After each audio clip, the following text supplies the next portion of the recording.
Bismillahirrahmanirrahim. Assalamualaikum warahmatullahi wabarakatuh. Alhamdulillah wassalatu wassalamu ala Rasulillah Sayyidina wa Maulana Muhammad ibni Abdillah wa ala alihi wa sahbihi wa man da'a bi da'watihi wa istanna bi sunnatihi ila yaumil liqa'i rabbih wa ba'du. Hadir bersama kita pada saat ini Al-Mukarram Ustadz Haruna Hasyim, Ustadz Hendrianto, Ustadz Yahya, dan para guru-guru kita. Tak dapat saya sebut satu persatu. Mudah-mudahan Ustadz kita sehat panjang umur, sehingga ada tempat kita bernaung, tempat kita bertanya kalau tidak tahu, kalau kita salah ada yang meluruskan, supaya hidup ini ada remnya, sehingga kita bisa berjamaah. Dengan berjamaah jadi istiqomah, dengan istiqomah mendapat husnul khatimah. Apa kabar ibu-ibu semua, sehat?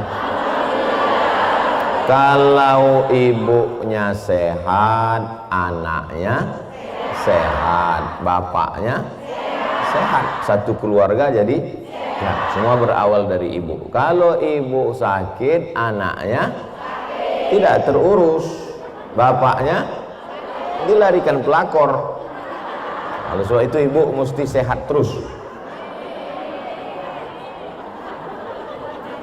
Mudah-mudahan ibu sehat semua, amin. Sehat badan, sehat pikiran, sehat hati. Nah, saya selalu biasanya tausiah 60 menit. Habis tausiah tanya jawab. Kalau kebetulan subuh tausiah sampai matahari terbit. Habis itu sholat sunan isyraq. Setelah sholat sunan isyraq tanya jawab. Ternyata tanya jawab itu banyak dipotong lalu kemudian diupload di Instagram, di YouTube, dan beberapa channel sahabat-sahabat dakwah. Hanya sebatas tausiah dengar. Lalu sebagian jamaah mengatakan, kenapa Ustadz tidak menulis? Saya bilang, saya sudah ceramah, tak sempat menulis. Nantilah mudah-mudahan ada jamaah yang menuliskan yang saya ceramahkan itu. Ternyata bola itu disambut oleh salah seorang ustadz di Pulau Jawa, namanya Ustadz Abu Firly Bassam Taqi. Lalu dia kirimlah 500 halaman ke Pekanbaru. Saya terkejut. Pas dia kirim saya lihat, loh, ini kok bahan ceramah saya. Dia minta kata pengantar dari saya. Lalu saya buatlah kata pengantar. Lalu kemudian setelah diedit, diisi ayat beberapa hadis, jadilah buku ini. Akhirnya dicetak dan sampailah ke Batam. Rupanya orang Batam sudah membaca dari awal sampai akhir. Maksudnya dibaca halaman awal dan halaman akhir. Nah. Lalu kemudian katanya nanti jadwal Ustadz di Batam. Saya ke Kepulauan Riau ini ke Batam dalam setahun itu 2 kali. Bulan Januari atau Februari dengan bulan Agustus. Pertama kali saya datang ke Kepulauan Riau pada bulan Februari 2013. Sekarang datang lagi di akhir Januari 2021. Jadi ini kedatangan saya yang ke-8 tahun, 16 kali datang ke Kepulauan Riau. Yang pertama kali membawa saya kemari kakak kelas saya, senior saya, abang saya Al-Mukarram Ustadz Haruna Hasyim yang di sebelah kanan saya. Beliau yang pertama kali membawa. Ketika beliau pertama membawa saya kemari, beliau menjemput saya ke airport, beliau membawa saya ke hotel, beliau membawa ke masjid. Saya sudah duduk di masjid, jamaahnya belum datang. Pengalaman saya dengan Ustadz Haruna Hasyim, beliau sengaja tidak menceritakan ke saya beberapa masjid yang ditawarkan tidak mau menerima saya. Supaya jangan saya berkecil hati. Jadi perjalanan saya 8 tahun 16 kali datang kemari, dari mulai nggak ada jamaah sampai jamaah melimpah, sampai takut jamaah datang.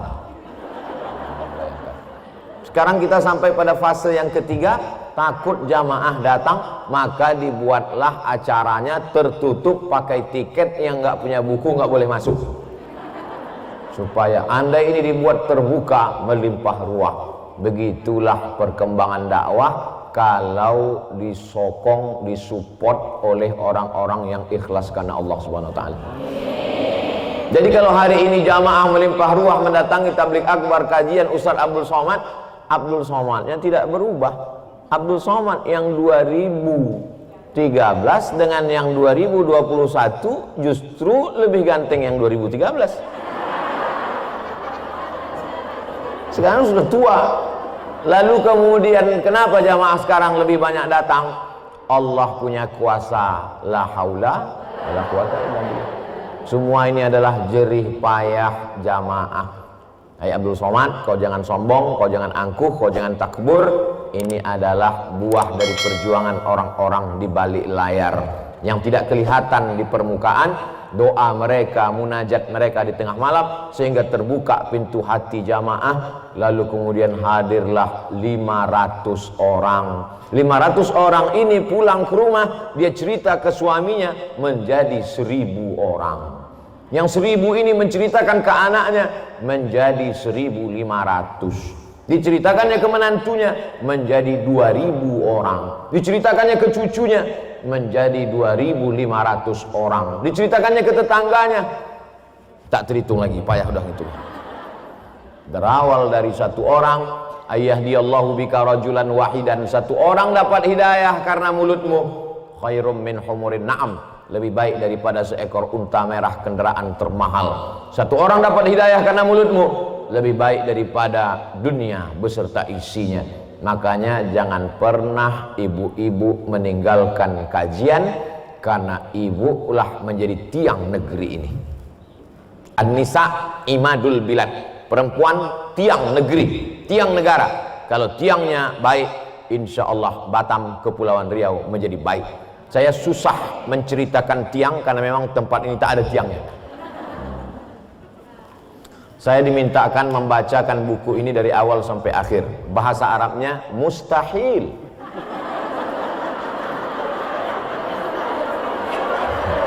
Maka tadi saya minta tolong kasih saya buku yang sudah dilipat-lipat.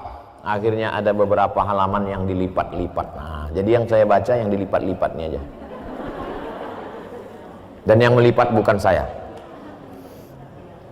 Mana lipat pertama? Lipatan yang pertama. Halaman 210.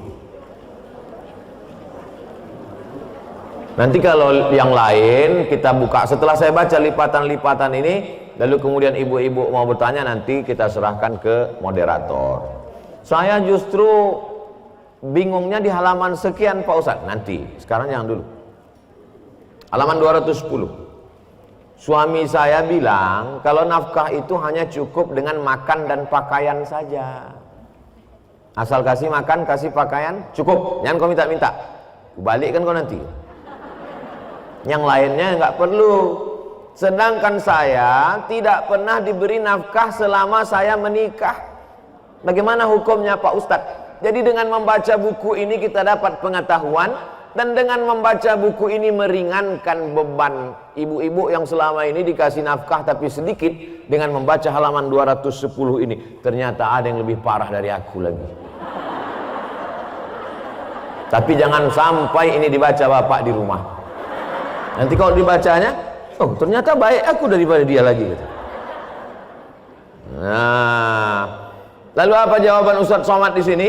Makanya kalian yang gadis-gadis, nikahlah kalian dengan laki-laki yang paham agama. Kalau kau nikah karena gantengnya, cuman tahan 10 tahun, habis itu giginya tanggal. Kalau dia masih muda, putih, cantik, berjemur dia 2 hari, hitam.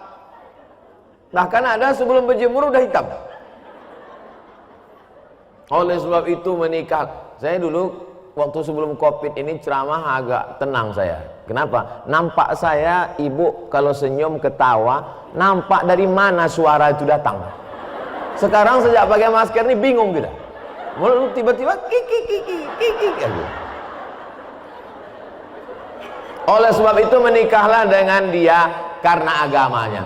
Idza ja'akum man tardawna dinahu. Kalau datang kepadamu orang yang baik agamanya, wa khuluquhu, baik akhlaknya, fazawwijuhu. Hai bapak-bapak yang punya anak gadis, hai abang-abang yang punya keponakan, kalau kau menjadi seorang wali, datang kepadamu seorang laki-laki yang baik agamanya, baik akhlaknya, fazawijuhu, karena itulah yang kekal abadi. Mayuridillahu bahu khairan, mayuridillahu bihi khairan, siapa yang dikehendaki Allah menjadi baik, yufaqihu fiddin, didalamkan Allah agamanya. Makanya setiap ibu-ibu yang bawa anak kecil, Ustadz Somad doakan anak saya, apa doa saya? Allahumma faqihhu fiddin, pahamkan anak ini agama. Karena kalau dia paham agama, kalau dia cinta, dimuliakannya ibu. Kalau dia tidak cinta, tak akan dihinakannya, tak akan dianiayanya, tak akan dizoliminya ibu. Sekarang banyak perempuan-perempuan pergi pengajian, matanya sebelah biru sebelah hijau. Kita sangka dianiaya suaminya, rupanya salah makeup.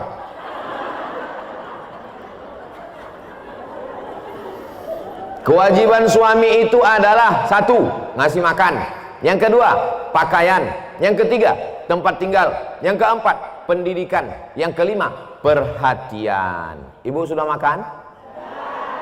Alhamdulillah. Pakaian tak perlu saya tanya lagi.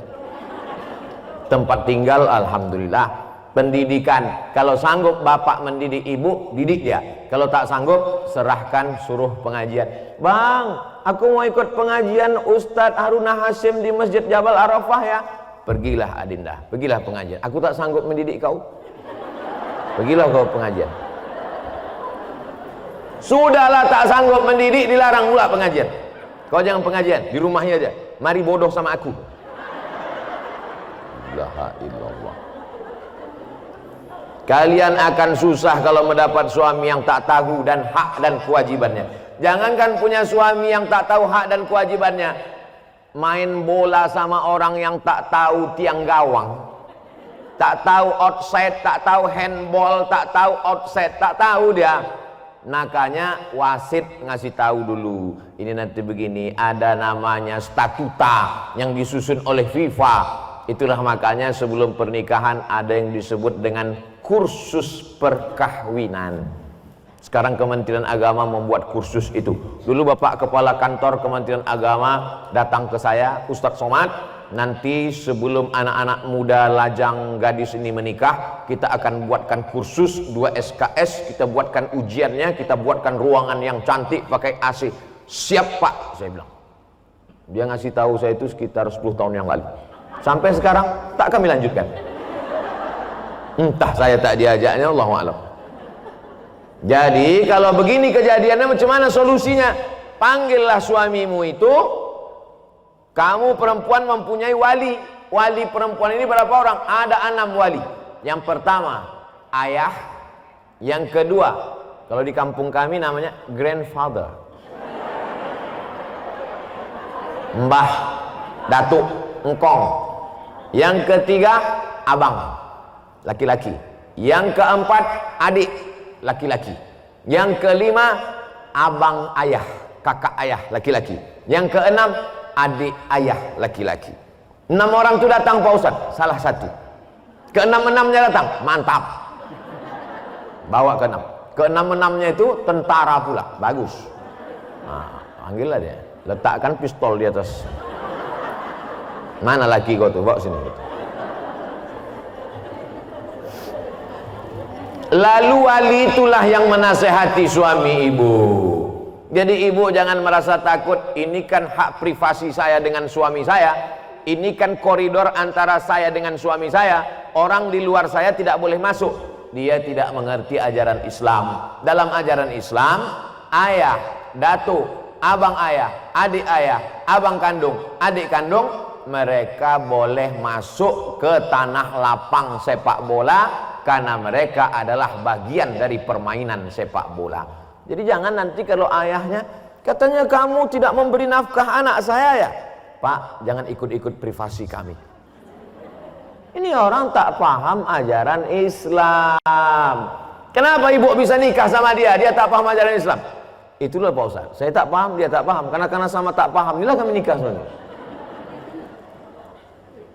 Ini penting, karena kalau tidak, suamimu tak tahu mana yang menjadi hak dan mana yang kewajiban dia.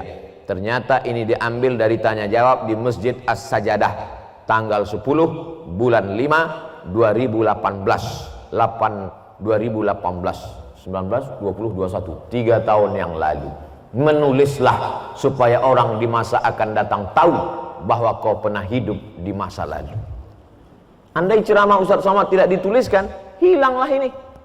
YouTube bisa hilang. Berapa banyak website aplikasi di internet yang ada dulu hilang.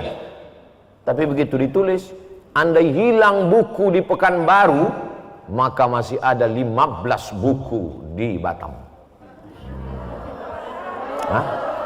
500. Oh, saya ngetes saja. Kalau pas saya bilang masih ada 15 buku di Batam, diam semua. Langsung saya tutup. Demikianlah bedah buku kita.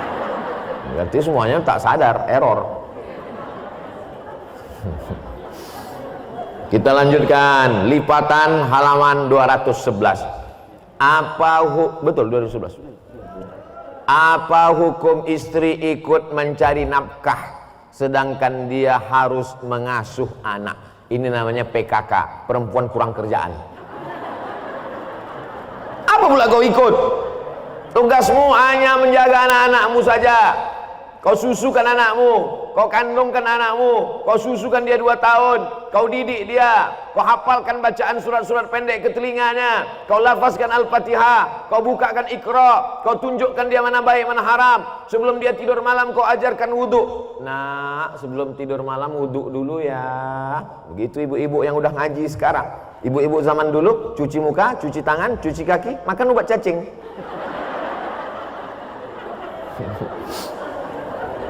Nah, ibu-ibu sekarang udah ngaji. Nah, wudhu ya, sholat sunat 2 rakaat ya, nanti malam bangun tahajud ya. Hak istri dari suami ada 5: makanan, pakaian, tempat tinggal, pendidikan, perhatian. Yang mencari nafkah itu suami atau istri? Lalu kalau istrinya bekerja di kantor BUMN, pegawai PNS, swasta, businesswoman, wanita karir, maka sesungguhnya itu adalah atas izin suami. Betul? Mas, aku mau kerja. Tak boleh. Tapi nanti sebagian gaji ku kasih. Iyalah beb.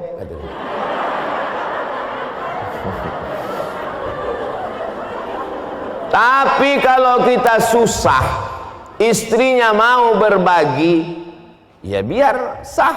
Tapi sebagai suami harus pengertian, istri sudah mau hidup susah, maka jangan pula macam-macam. Ini udahlah ibu itu susah, dia bekerja, dibantunya suami mencari nafkah, selingkuh pula.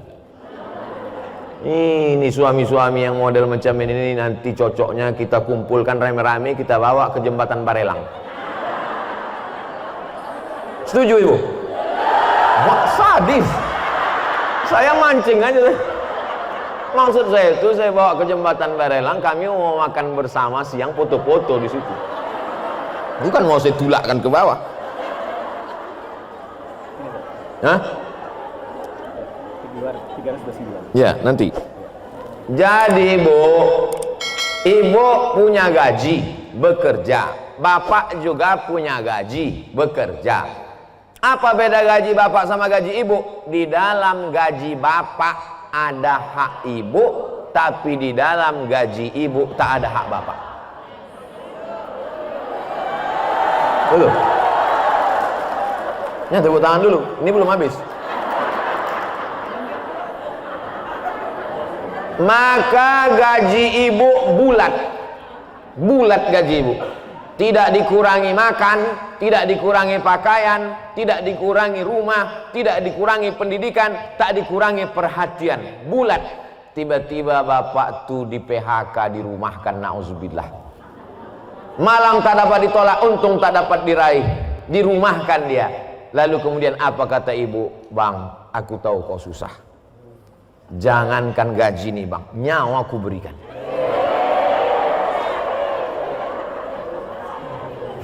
Akhirnya ibu kasihlah gaji tadi semuanya. Gaji untuk dia, gelang, cincin, rantai. Ambillah semua untuk modal usaha. Maka saat itu ibu sedang bersedekah kepada fakir miskin ini.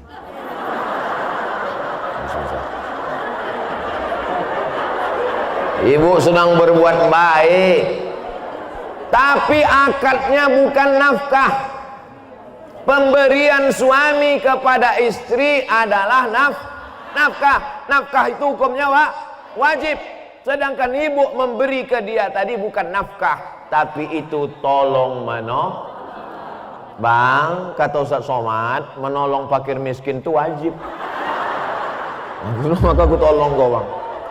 Tapi jangan kau macam-macam. Kalau udah aku tolong kau buka usaha ini kau macam-macam. Jelas?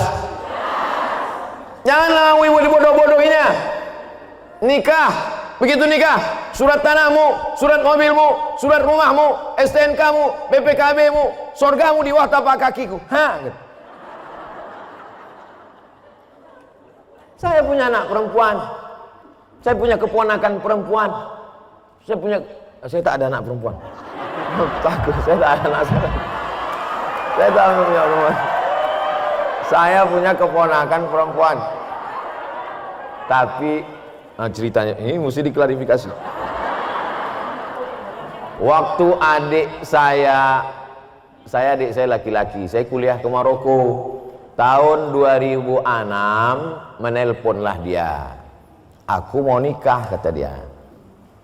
Aku nikah sekarang, apa aku tunggu abang pulang? Kata saya, kau nikahlah dulu. Karena aku pulang pun tak jelas entah kapan aku mau nikah. Aku tak pacaran-pacaran, kau nikahlah dulu. Nikahlah dia. Setelah nikah 2007 lahirlah anaknya perempuan. Dikasih nama Khairun Nisa. Kata mak saya, anak ini ku angkatkanlah ke kau. Nah, jadi anak angkat saya, keponakan saya itu, itulah yang saya bilang anak saya perempuan itu maksudnya. Jelas? Jadi kalau saya melihat anak perempuan, mereka adalah anak saya. Bagaimana kalau anak kita dibodoh-bodohi orang? Betul? Jadi jangan ibu tersinggung kalau saya ceramah, anak perempuan kita jangan kasih pakai celana pendek, jangan kasih main TikTok, jangan sampai nampak pusatnya, jangan sampai. Itu karena kita mau menyelamatkan anak kita. Kita kalau pergi ke pasar, ada tukang jual buah, ada buah apel yang dibungkus plastiknya dalam kulkas-kulkasnya, dalam mall-mallnya, dalam pagar. Ada satu lagi buah apel yang berserak-serak pinggir jalan. Mana yang kita beli? Yang di pinggir jalan atau yang di mall? Tengok harganya dulu.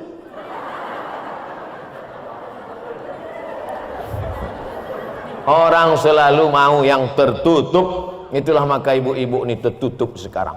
Disuruh Allah tutup, tak mau tutup. Disuruh Allah Nabi tutup, tak mau tutup. Datang COVID, bertutup semua.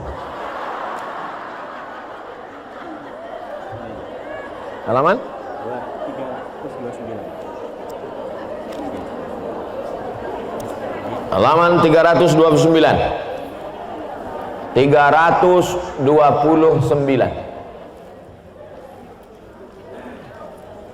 Memang kadang halaman ini tak jelas karena ibu pakai Faisal.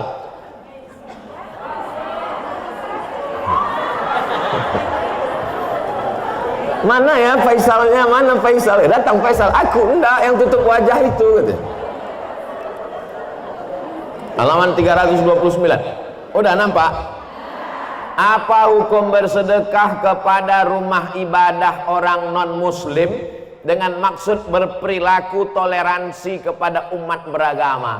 Banyak orang Islam sekarang tak tahu beda mana toleransi, mana telur asin. Toleransi itu adalah wala ana abidum ma'abadtum wala antum abiduna ma'abud lakum dinukum. Bukan kita masuk ke halaman rumah orang. Toleransi itu kita jaga halaman kita jaga halaman orang, jangan kita masuk ke dalam. Itu toleransi. Jelas? Masih banyak masjid yang masih memerlukan. Banyak betul duit nih, tak tahu mau kemana dicampakkan. Nanti kami salurkan ke masjid-masjid. Kirimkan ke nomor rekening berikut ini. Bukalah Instagram Ustaz Somad, isinya iklan-iklan untuk membangun masjid. Saya akan pergi ke Pulau Karimata. Mari kita donasi untuk membangun masjid, pondok pesantren. Yang mana Instagram Ustaz Somad? Itu yang followernya berjuta-juta itu. Kalau sekarang masih malah banyak orang yang menyumbang masjid kita yang tidak selesai-selesai pembangunannya. Jadi kalau ada mereka menyumbang pembangunan masjid kita, kenapa mereka sumbang? Karena kita tak menyelesaikan masjid kita. Akhirnya mereka datang. Bolehkah kita terima Pak Ustadz? Boleh bersyarat. Syaratnya tidak ada unsur mau melemahkan hati umat Islam. Karena dia mau menyebarkan pemahamannya, merusak akidah, lalu dikasihnya duit. Sejak dapat duit umat Islam jadi diam. Ustaz Somad tuh dulu ceramah berapi-api kan karena belum dapat duit aja tuh. Begitu dah kami kasih duit, diam mulutnya kan. Nanti kalau nampak Ustaz Somad diam, itu berarti udah dapat tuh. Halaman 386.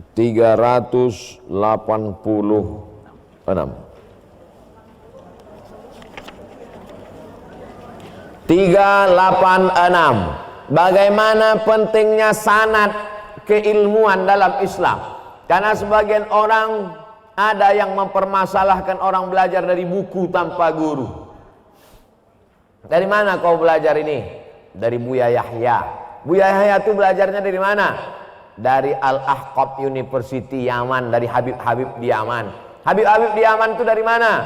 Dari Habib-Habib ke Habib-Habib ke Habib-Habib sampai kepada Sayyidi Imam Ahmad bin Isa Al-Muhajir.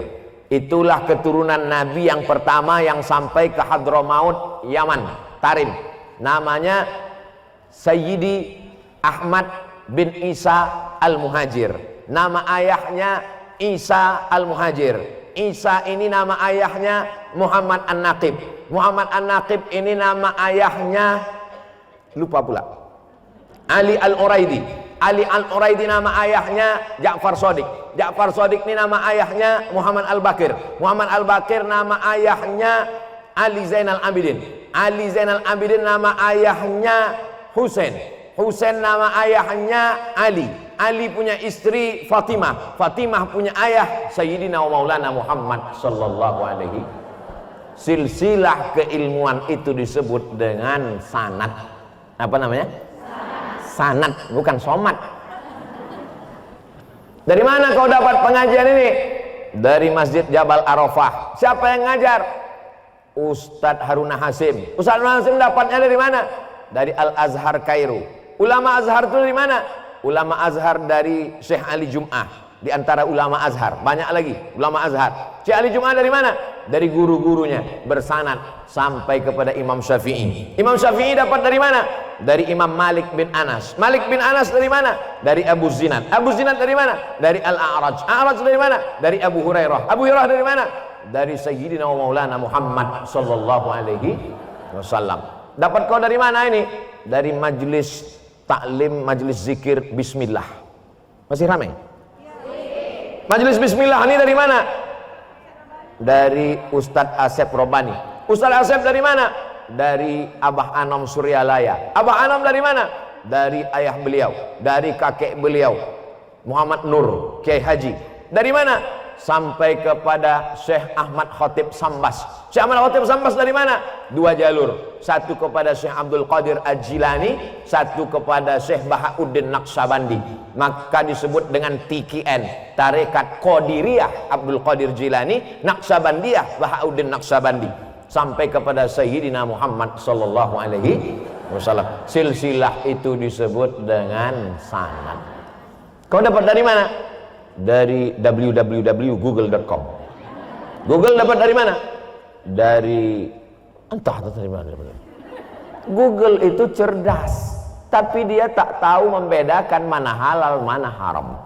Apa yang kita ketik situ dikasihnya. Coba ketik situ, ayam geprek, keluar ayam. Coba di situ, babi, keluar. Tak akan mungkin keluar ayam. Coba tulis. Smartphone, kata dia. Smartphone artinya handphone cerdas. Handphonenya cerdas, tapi dia tak soleh. Mana buktinya? Allahu Akbar, berbunyi dia. Padahal kita sedang sembahyang. Kalau dia soleh, tahulah dia ini orang sedang sembahyang, jangan berbunyi. Dia smart, tapi dia tidak soleh. Google smart, tapi dia tak soleh. handphone smart tapi tak soleh. Maka kalau ada anak kita smart tapi tak soleh, berarti sama dia macam handphone. Anak-anak kita ini kita didik menjadi orang yang cerdas dan soleh. Itu makanya doa yang diajarkan, Rabbi habli minas solihin. Mana ada doa Rabbi habli minas smart? Tak ada. Rabbi habli minas solihin. Itulah pentingnya sanad. Fas'alu ahl. Apa dalilnya? Fas'alu ahla dzikri, tanya orang yang tahu. In kuntum la ta'lamun, kalau kau tak tahu. Kau dapat dari buku ini, kau dapat ini dari mana? Dari buku. Dapat dari buku itu namanya wijadah. Diambil dari kata aujada, yujidu, wijadah, ijadah, dapat. Dapat dari mana? Dapat dari perpustakaan. Maka kita membacakan ke guru. Jadi Pak Ustadz, kalau kami beli buku lalu kami baca, yang paham, yang tak paham tanya Ustadz. Makanya nanti kalau ada pertanyaan bergizi, bisa kita tahu pertanyaan jamaah itu orangnya membaca apa tidak dari pertanyaannya itu. Ustadz, saya baca di buku ini halaman sekian. Ini pertanyaan itu berkualitas. Terus halaman 388. Bagaimana adab menuntut ilmu di zaman sekarang karena sudah ada Google. Kalau ilmunya tentang pembahasan umum, silakan cari di Google. Tapi jika sudah membahas tentang masalah khilafiyah. Khilafiyah itu apa Pak Ustadz? Kata yang ini sholatnya bismillahnya jahar. Bismillahirrahmanirrahim. Kata yang ini bismillahnya sir. Alhamdulillahirrabbilalamin. Itu tak bisa dicari di Google, mesti tanya pada Ustadz. Nanti Ustadz akan menjelaskan dalam masalah bismillah jahar sir ini ada dua mazhab. Menurut mazhab Syafi'i bismillahirrahmanirrahim. Menurut mazhab Hanafi dan Hambali menurut mazhab Maliki tak perlu pakai basmalah karena Fatihah diawali dari ayat 1 Alhamdulillahirrabbilalamin. Tapi dalam pengamalan saya pakai mazhab Syafi'i. Tapi dalam pengamalan saya tak menyalahkan kalau imam itu pakai mazhab 4 selama masih ahlus sunnah wal. Bang, abang kenapa tak sholat ke masjid? Imamnya beda mazhab. Memang malas ke masjid. Tapi kalau masalahnya detail, masalah khilafiyah, masalah muskil hadis. Apa arti muskil hadis itu Pak Ustadz? Bertentangan antara hadis dengan Al-Quran. Namanya muskil hadis. Innal mayyita la yu'adzabu bibukai ahlihi. Mayat itu diazab karena keluarganya nangis. Mayat diazab karena keluarganya nangis. Mayat diazab karena keluarganya nangis. Padahal dalam Quran jelas, wala taziru waziratu wizra ukhra. Orang tidak memikul dosa orang lah. Masa pula mayat diazab keluarganya yang nangis? Yang nangis keluarganya. Apa pula mayat itu diazab? Kan bertentangan ini. Abang, kenapa kau mati bang, warisannya sedikit banget.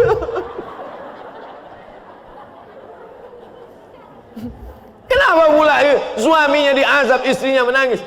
Ini kan bertentangan dengan ayat Quran. Orang tidak memikul dosa orang lain. Ternyata ayat itu tidak kontradiktif dengan hadis. Ada kronologisnya.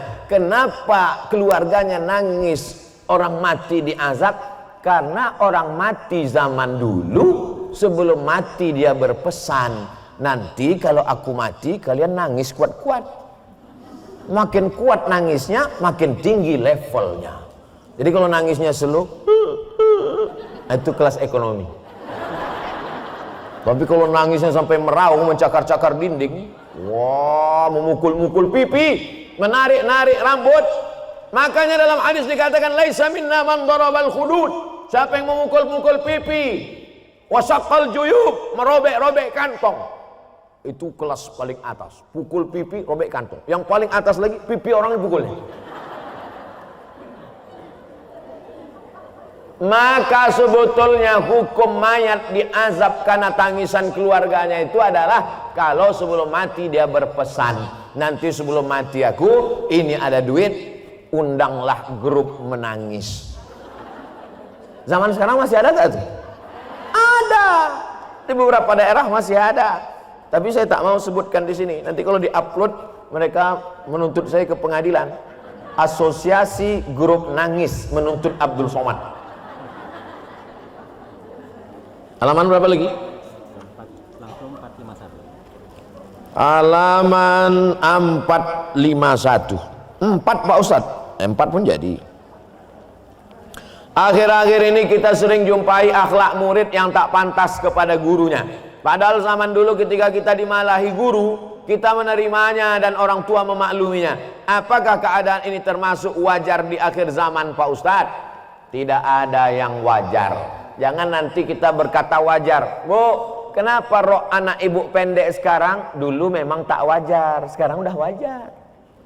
Bu, kenapa anak ibu boncengan dengan anak tetangga? Kemarin ku nampak dia nonton di bioskop. Itu kan tak wajar dulu, sekarang udah wajar udah.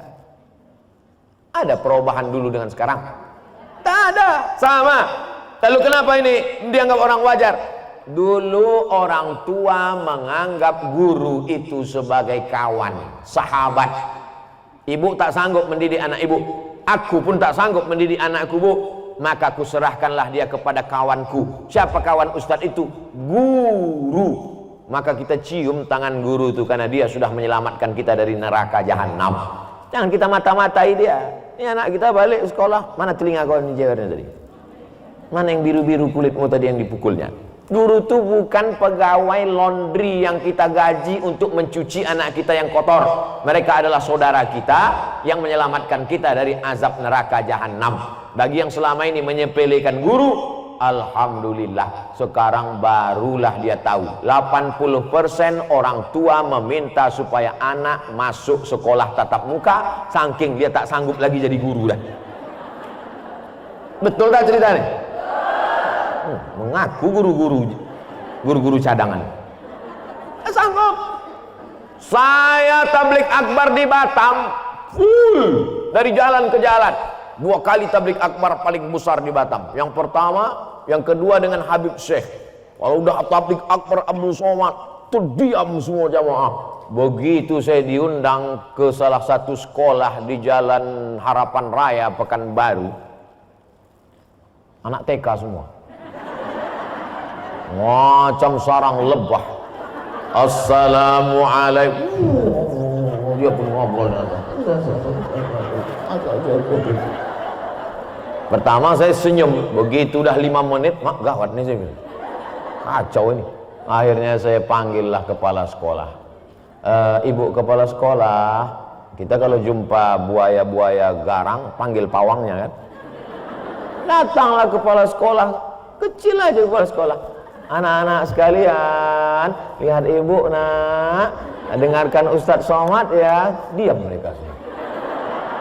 Baru sadar kita bahwa ternyata kita tidak mampu menghadapi anak-anak ini. Betul? Covid ini banyak menyadarkan manusia. Yang adik kuasa sekarang tak berkuasa. Yang raja-raja, pejabat-pejabat katanya hebat, rumahnya klaster berkunci. Dia berada di dalam kamar, kamarnya berkunci. Kamarnya dalam rumah, rumahnya berkunci. Rumahnya dalam komplek, kompleknya berkunci. Kuncinya dibawa security, hilang.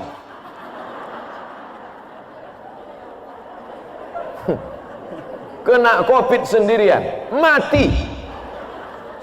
150 pegawai kerajaan beserta keluarga kerabat kerajaan istana Saudi Arabia dibawa ke Jeddah. Kenapa? Karena kena virus Covid.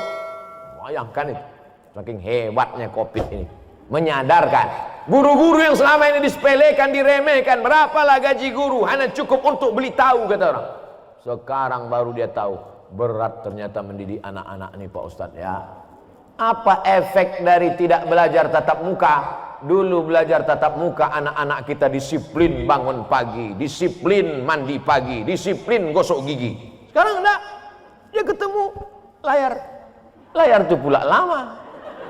Mana beda gigi udah bergosok sama tak bergosok? Dulu dia disiplin pakai jilbab. Dulu anak-anak kita pakai jilbab di atas sampai ke bawah. Sekarang enggak, dia pakai layar, atas berjilbab, oh celana pendek.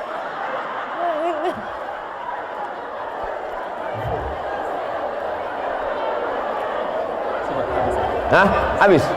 Saya kembalikan ke moderator. Baik, terima kasih. Itu dia pilihan pertanyaan dari sahabat-sahabat kita.